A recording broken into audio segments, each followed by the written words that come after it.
बिस्मिल्लाहिर्रहमानिर्रहीम। अस्सलाम वालेकुम नाज़रीन, आप यूट्यूब चैनल देख रहे हैं। मैं इमरान खान हूँ। कुछ बड़ी शानदार खबरें हैं जो आप तक पहुँचानी है मुझे, और घुटन ज़दा माहौल में बाज़ औक़ात खुली खुली खबरें और शानदार खबरें आनी चाहिए। यहाँ मेरे पास 10 खबरें हैं आपको देने के लिए, 1 2 3 नहीं है, 10 खबरें हैं। एक एक मिनट में आपको तमाम खबरें दूँगा और आपको आइडिया हो जाएगा कि कैसी शानदार खबरें हैं और पाकिस्तान में सब कुछ बुरा नहीं है। नंबर 1 पहली खबर तो है FBR के हवाले से। ये वो इदारा है जो पाकिस्तान में टैक्स इकट्ठा करता है। जो लोग नहीं जानते उनके लिए फेडरल बोर्ड ऑफ रेवेन्यू, यानी टैक्स इकट्ठा करने वाला वफाकी इदारा, ये जो पैसे इकट्ठा करता है उससे पाकिस्तान को चलाया जाता है। ये अपना हदफ मुकर्रर करते हैं कि पहले महीने इतने, दूसरे महीने इतने, तीसरे महीने इतने, चौथे महीने इतने, और इस तरह 12 महीनों तक इतने इतने पैसे पाकिस्तान ने इकट्ठे करने हैं। और फिर ये टोटल 12 महीनों का या 1 साल का अपना हदफ मुकर्रर करते हैं। ये साल जुलाई से शुरू हो जाता है और फिर ये जाता है अगले साल जून के आखिर तक। अभी इस साल को शुरू हुए 5 महीने हुए हैं, जुलाई, अगस्त, सितंबर, अक्टूबर और नवंबर। ये 5 महीने हो गए हैं। दिसंबर का आगाज़ हो गया एक दिन पहले। तो जो 5 महीनों का डाटा आया वो मैं आपको बता रहा हूँ। FBR के मुताबिक उन्होंने तारीखी नौइयत का टैक्स इकट्ठा किया है पाकिस्तान में। लोग कहते हैं यहाँ कारोबार नहीं है, लोग कहते हैं कि पाकिस्तान के अंदर हालात ख़राब हुए हैं। अगर हालात ख़राब हुए हैं तो ये टैक्स कहाँ से इकट्ठा हो रहा है? पाकिस्तान में ज़्यादातर टैक्स इकनॉमिक एक्टिविटी से जनरेट होता है, ख़रीदो फ़रोख्त के बीच में से टैक्स निकलता है। अगर लोग ख़रीदो फ़रोख्त कर रहे हैं तो कारोबार हो रहा है, और जब कारोबार हो रहा है तभी तो टैक्स इकट्ठा हो रहा है, और वो भी इतना ज़्यादा। अब इसमें 5 माह के हदफ से 297 अरब रुपए ज़्यादा इकट्ठे किए हैं, यानी 2313 अरब रुपए टैक्स इकट्ठा कर लिया पाकिस्तान ने। 2313 अरब रुपए टैक्स इकट्ठा किया पहले 5 महीनों के अंदर, जो माली साल है उसमें। हदफ इन्होंने रखा था 2016 अरब का, लेकिन 313 अरब तक पहुंच गए। 2020 में 1695 अरब इकट्ठा कर सके थे। अब 2313 अरब रुपए इन्होंने इकट्ठा किया है, और ये 36% ज़्यादा कमाई हुई है अगर इस महीने को आप देखें तो ये एक अच्छी खबर है। लेकिन इसके कुछ और मुहर्रिकात भी हैं। एक तो इंपोर्ट बहुत ज़्यादा बड़ी है, उस पर फिर ड्यूटी आती है, वो बहुत पैसे मिलते हैं। जो चीज़ें आप बाहर से मंगवाते हैं उस पर ड्यूटी जो हुकूमत वसूल करती है, उससे भी पैसे मिलते हैं। लेकिन इसके बावजूद पाकिस्तान की एक्सपोर्ट्स भी बढ़ रही हैं, पाकिस्तान के अंदर टैक्स कलेक्शन भी बढ़ रही है, इकनॉमिक एक्टिविटी भी पाकिस्तान में तेज़ हो रही है, और उसकी वजह से ये टैक्स इकट्ठा हो रहा है। मज़े की बात यह है कि जो पेट्रोल के ऊपर इजाफी टैक्सेस थे उनको ज़ीरो किया गया था इस महीने में, लेकिन इसके बावजूद इतना ज़्यादा टैक्स इकट्ठा हो गया है। यानी पेट्रोल का अगर इसमें शामिल करते तो ये और ज़्यादा हो जाता। पाकिस्तान के लिए पहली अच्छी खबर। दूसरी, पाकिस्तान की बरामदात में इजाफा हुआ है। अच्छा, ये जो पहली खबर है इसमें इमरान खान साहब ने ट्वीट भी किया है। माह नवंबर के दौरान वसूलियों में पिछले साल से 35%, जबकि 5 माह के दौरान 37% इजाफा हासिल करने पर मैं FBR की टीम को मुबारकबाद पेश करता हूँ। बरामदात में 1 माह की तारीखी जो बुलंदी है वो भी पाकिस्तान को मिली है। अब इसमें वजारत तजारत ने यह डाटा जारी किया है। उन्होंने बताया पाकिस्तानी बरामदात 1 माह की तारीखी बुलंद तरीन सतह पर पहुँच गई हैं। उन्होंने बताया कि नवंबर में पाकिस्तानी बरामदात में 33% इजाफा हुआ है, जो कि बढ़ के 2.903 अरब या 3 अरब डॉलर तक पहुंच गई हैं। ये बहुत बड़ी मिकदार में बरामदात हैं अगर 3 अरब डॉलर तक एक महीने में पहुंची हैं तो, जबकि गुज़िश्ता साल नवंबर में लगभग 2.1 या 2 अरब डॉलर से कुछ थोड़ी सी ज़्यादा थी। यानी 1 अरब डॉलर का लगभग फ़र्क पड़ा है, और ये बहुत बड़ा और ज़्यादा फ़र्क है। पाकिस्तान का जो हदफ था वो 2.6 अरब डॉलर का था, लेकिन जो हासिल किया वो 2.903 अरब डॉलर का हासिल किया। तो यहाँ पे भी 27% का इजाफा हुआ है, और पाकिस्तान अपने हदफ से यहाँ पे भी आगे जा रहा है बरामदात के हवाले से। अच्छी खबर है। लेकिन बरामदात जो बाहर से बंदा पाकिस्तान चीज़ें मंगा रहा है उनको ज़रा कंट्रोल करना पड़ेगा, उनको कम करना पड़ेगा। ख़ास तौर पे लग्जरी आइटम्स, वो जिनकी पाकिस्तान को ज़रूरत नहीं है, वो चीज़ें जो पाकिस्तान पैदा कर रहा है इसके बावजूद पाकिस्तान बाहर से मंगा रहा है। अभी चाइना निशानदेही भी की है कि पाकिस्तान की इकॉनमी तबाह करने में जापानी कंपनियों का बहुत बड़ा हाथ है, और पाकिस्तानी आंखें बंद करके बैठे हुए हैं।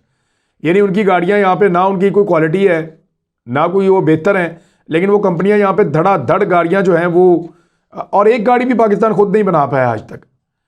तो ये उनकी कंपनीज हैं, वो बहुत बड़े हिस्सेदार हैं और वो क्वालिटी भी नहीं है, गाड़ियाँ भी महंगी हैं, तो हम खुद कफील भी नहीं हुए। तो ये चाइना तो निशानदेही करता है इसकी, लेकिन यहाँ प्रॉब्लम्स हैं। लेकिन अच्छी बात यह है कि ये भी एक इजाफा बरामदात के अंदर रिकॉर्ड नौयत का हुआ है। तीसरी अच्छी खबर, सैमसंग मोबाइल बनाने वाली एक बहुत बड़ी कंपनी है पाकिस्तान में और दुनिया भर में सबसे ज़्यादा मोबाइल इनके बिकते हैं, बड़ी तगड़ी कंपनी है। हवावे, सैमसंग, आईफोन, ये 3 कंपनियां तो पूरी दुनिया में मकबूल है। नोकिया एक दौर में बहुत मकबूल था। अब हुआ यह है कि सैमसंग ने पाकिस्तान में मोबाइल फ़ोन तैयार करना शुरू कर दिए हैं। ये पहले मुआहदा हुआ था, इन्होंने पाकिस्तान में मोबाइल फ़ोन बनाने थे और अब बाकायदा तौर पर उन्होंने अपनी पैदावार पाकिस्तान में शुरू कर दी है। और इसके अलावा फैसल सब्ज़वारी हैं इसके अंदर सेनेट की कायमा कमेटी बनाए सनत और पैदावार के चेयरमैन, उन्होंने भी दौरा किया। बताया कि सैमसंग प्रोडक्शन यूनिट और गाड़ियों के एक मैन्युफैक्चरिंग प्लांट का दौरा करने वाली सेनेट कमेटी के वफद की सरबराही हुई और वहाँ पे एक्सपोर्ट प्रोसेसिंग जोन के साथ इजलास भी किया गया। बताया खुशी हो रही है कि कंपनी में 4 महीने के बहुत कम वक्त के अंदर पाकिस्तान में मोबाइल फ़ोन्स की पैदावार शुरू कर दी है। एक और अच्छी खबर थी आप तक पहुँचाई, शेख रशीद अहमद साहब ने एक बात की है। हमारा अंदाज़ा ये है कि 40 के करीब हल्के ऐसे हैं जिन पे बहुत ज़्यादा असर पड़ेगा ओवरसीज़ पाकिस्तानियों के वोटों का। यानी ये 40 हल्के ऐसे हैं जो पूरा का पूरा टेबल टर्न कर देंगे ओवरसीज़ पाकिस्तानी। यहाँ पे उनके वोट 10,000 से ज़्यादा, 20,000 से ज़्यादा, कहीं पे 25,000 से ज़्यादा हैं और हार जीत का मार्जिन यहाँ पे बहुत क्लोज़ है नून लीग का और तहरीक इंसाफ का। और कुछ ऐसे सिंध में, कराची में भी हैं। तो यहाँ बहुत करीबी मुकाबला था, लेकिन 10-15 हज़ार वोट अगर पीटीआई के पलड़े में आता है तो उनको फ़ायदा हो जाता है। अब इसमें शेख रशीद साहब ने एक नया डाटा जारी किया। उन्होंने कहा जी कि, और वो वज़ीर दाखिला है, ये डाटा उनके पास मौजूद रहता है। तो उन्होंने कहा कि 80 हलकों का फ़ैसला ओवरसीज़ पाकिस्तानियों के वोटों से होगा। हमें आइडिया था कि 40 के करीब होंगे, लेकिन वो कह रहे हैं कि 80 वोट।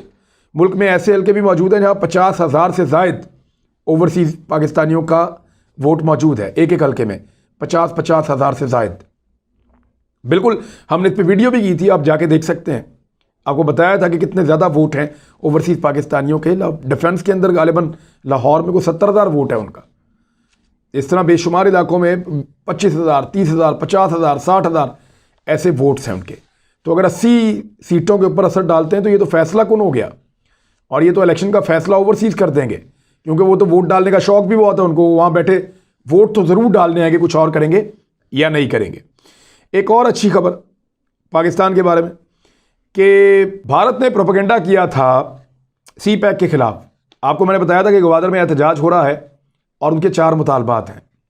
पहला मुतालबा यह है कि जो ट्रालर्स मछलियाँ पकड़ पकड़ के माहीगीरों का हक खा रहे हैं उनको वहाँ से निकाला जाए, ये बदमाशी और इजारादारी बंद की जाए।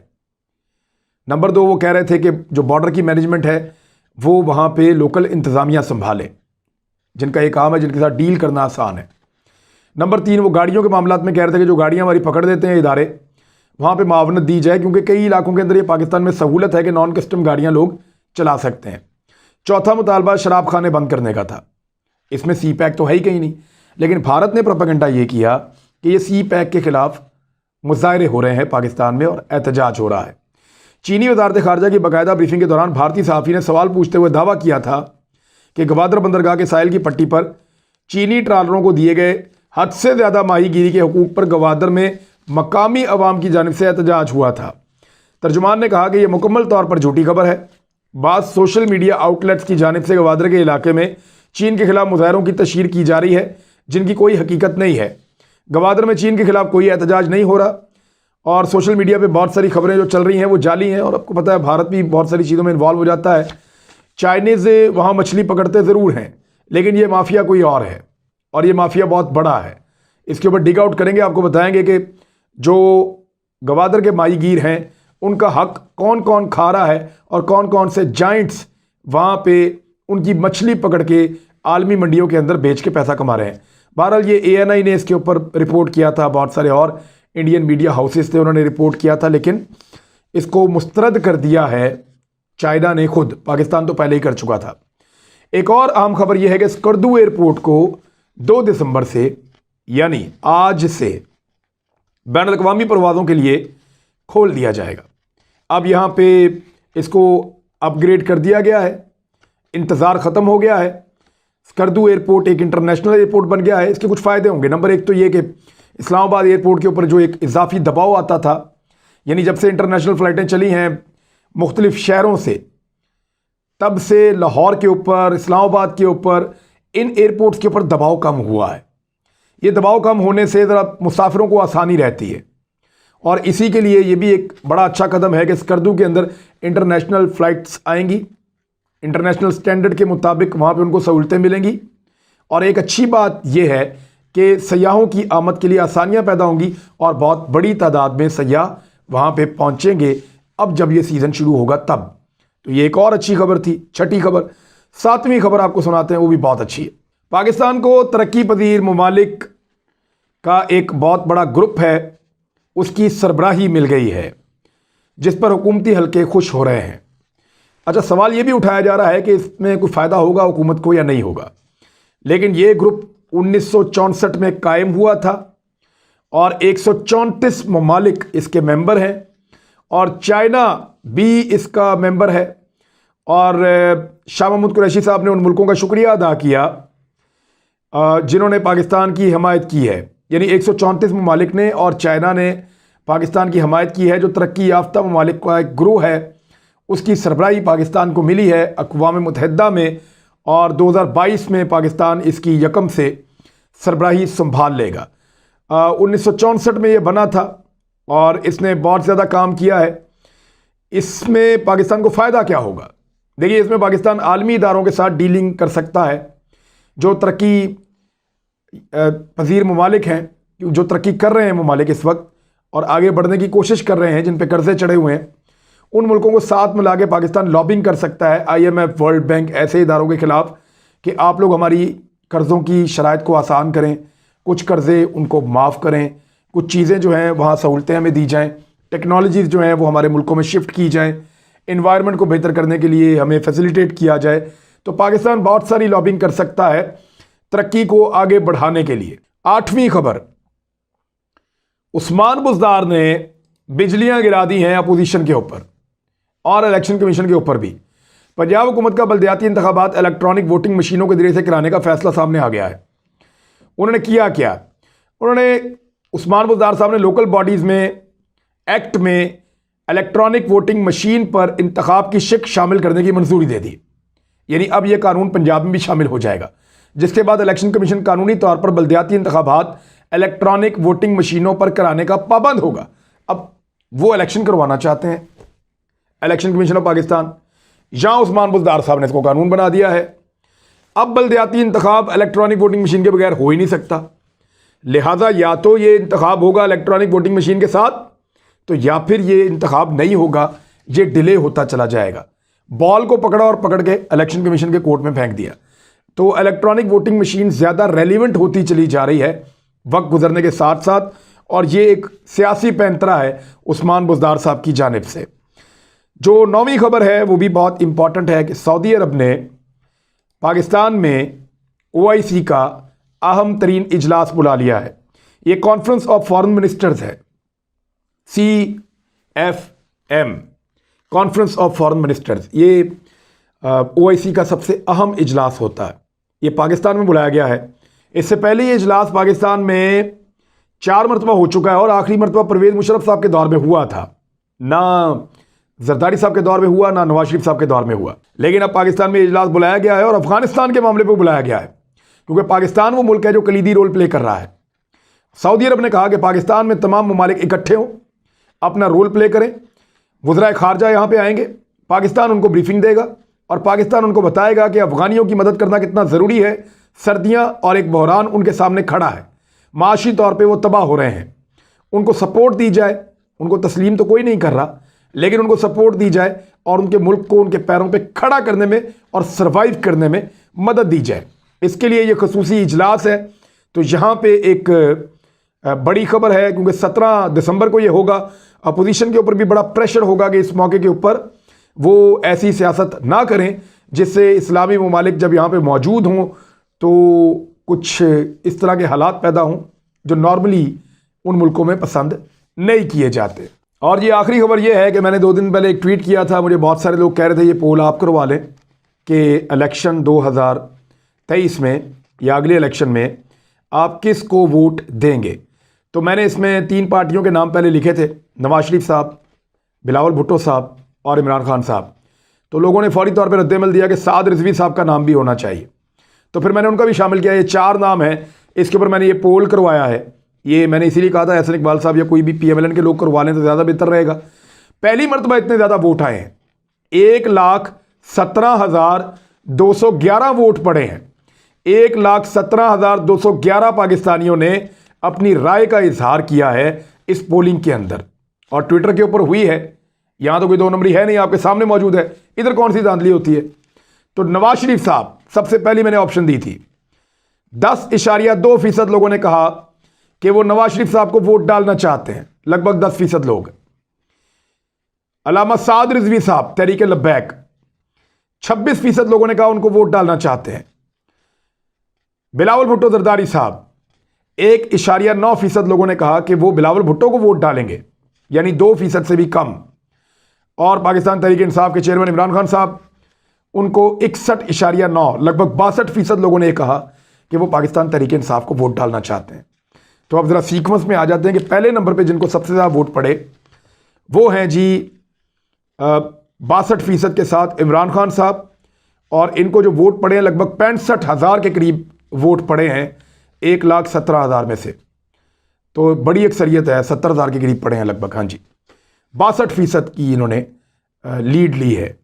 दूसरे नंबर पे अल्लामा साद रिजवी तहरीक लब्बैक वाले 26% के साथ वो आए हैं।